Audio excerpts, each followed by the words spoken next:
The decision yesterday by the new leader of the Provincial Liberal Party, Charles Milliard, not to invite Marwah Rizqy back into the caucus.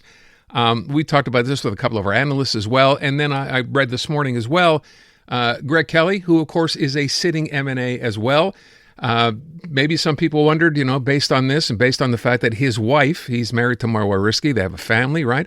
Maybe based on this kind of treatment, he would decide to walk as well. Well, he's decided not to. Greg Kelley is on the line. Greg, thanks so much for coming on. I know you have a busy day. First of all, to people who don't understand or don't fully understand, you make this decision on your own. Why are you choosing to stay?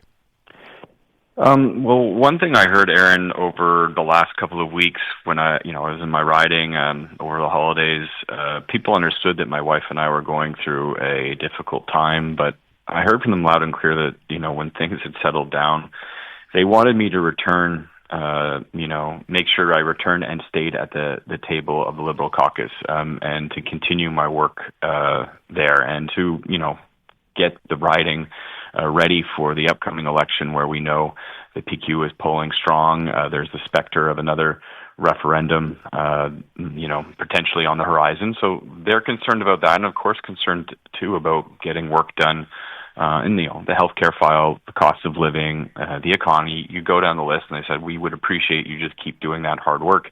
We support you and your wife, but I have to keep that message in mind as well, that I'm here to serve my community, to serve my constituents. So that's why I decided. Some people might have been speculating, would I stay or would I go? But I made the decision to stay, and it's of course a discussion I had with my wife.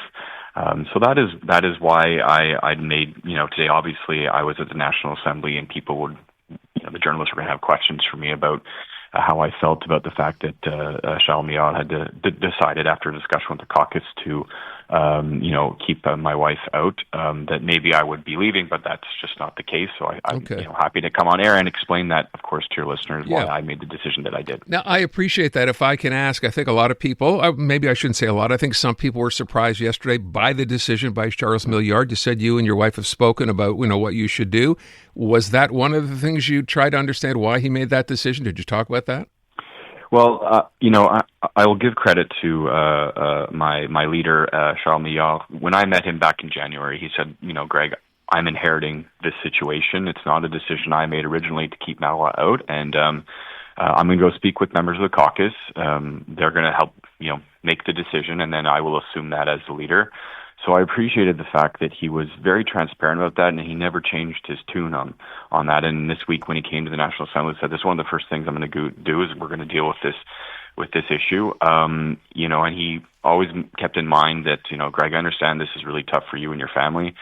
And when he did make the decision, the first thing he did is that he did call my wife. He called Marwah and spoke to her to let her know of the decision, and they had a courteous call. And he let me know, and that was appreciated because, as we spoke about before, and the previous time she was left out of caucus, right, she found out in the media. So, it's a decision that I will respect, and I will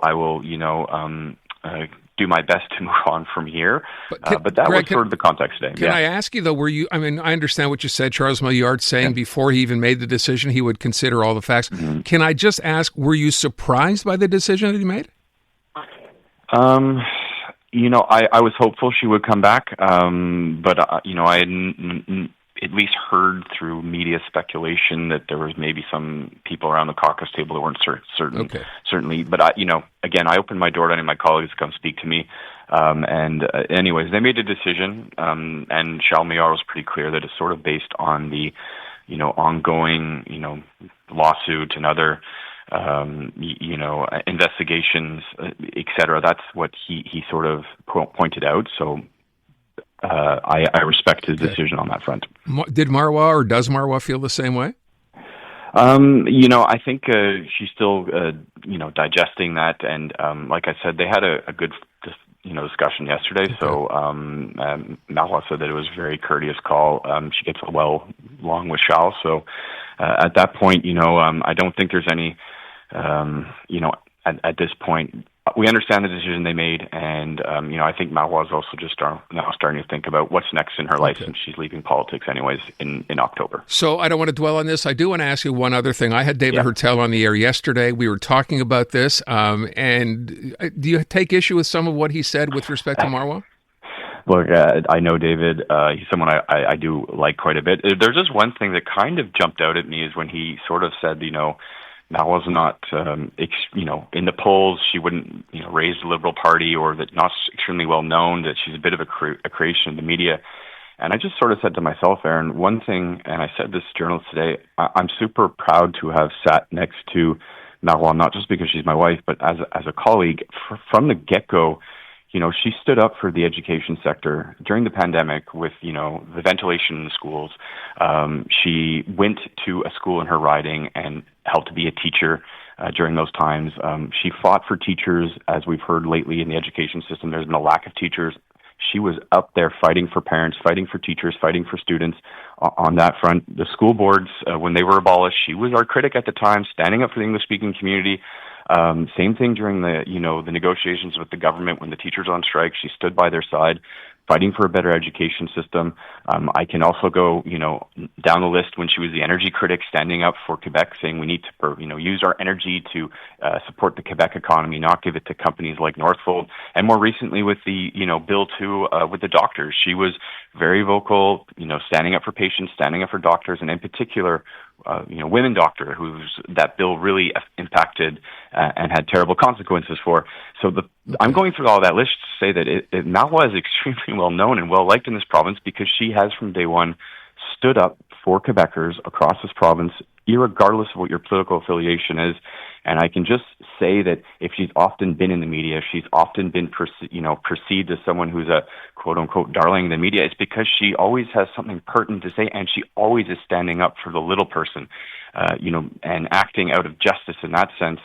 I can just tell you that we go anywhere, Aaron, any airport, anywhere in, the world that we travel together, we always bump in, not just to one person, but multiple people that stop us to say, "Oh, Madame Rizqy, je vous aime." And I mean, that doesn't happen very often to me necessarily. Yeah. So that was one thing I also said is that, to think that she's not well loved in this province, I mean, it's not the case. And so it's not always good to take issue with people who do political opinion, but I just felt like on that one point, she's earned her reputation of who she is, and she is quite popular because she's always stood up for the little person. By the way, something about an ethics commission having cleared her as well. Was that in the news yesterday?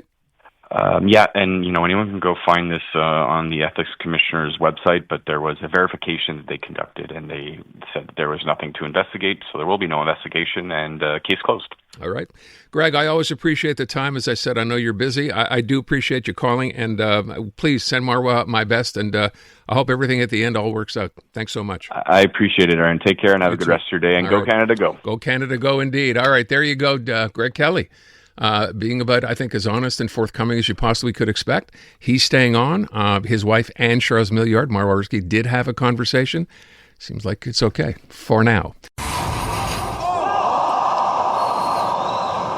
I'm Dylan Playfair. And I'm Tyler Smith. We're putting loneliness in the penalty box by talking to some of our favorite athletes about the importance of friendship. This is Bromance. Bromance is brought to you by Charm Diamond Centers, proudly Canadian-owned and operated. Charm has been part of your love stories and bromances for over 50 years. And you can find Bromance on the iHeartRadio network or wherever you get your podcasts.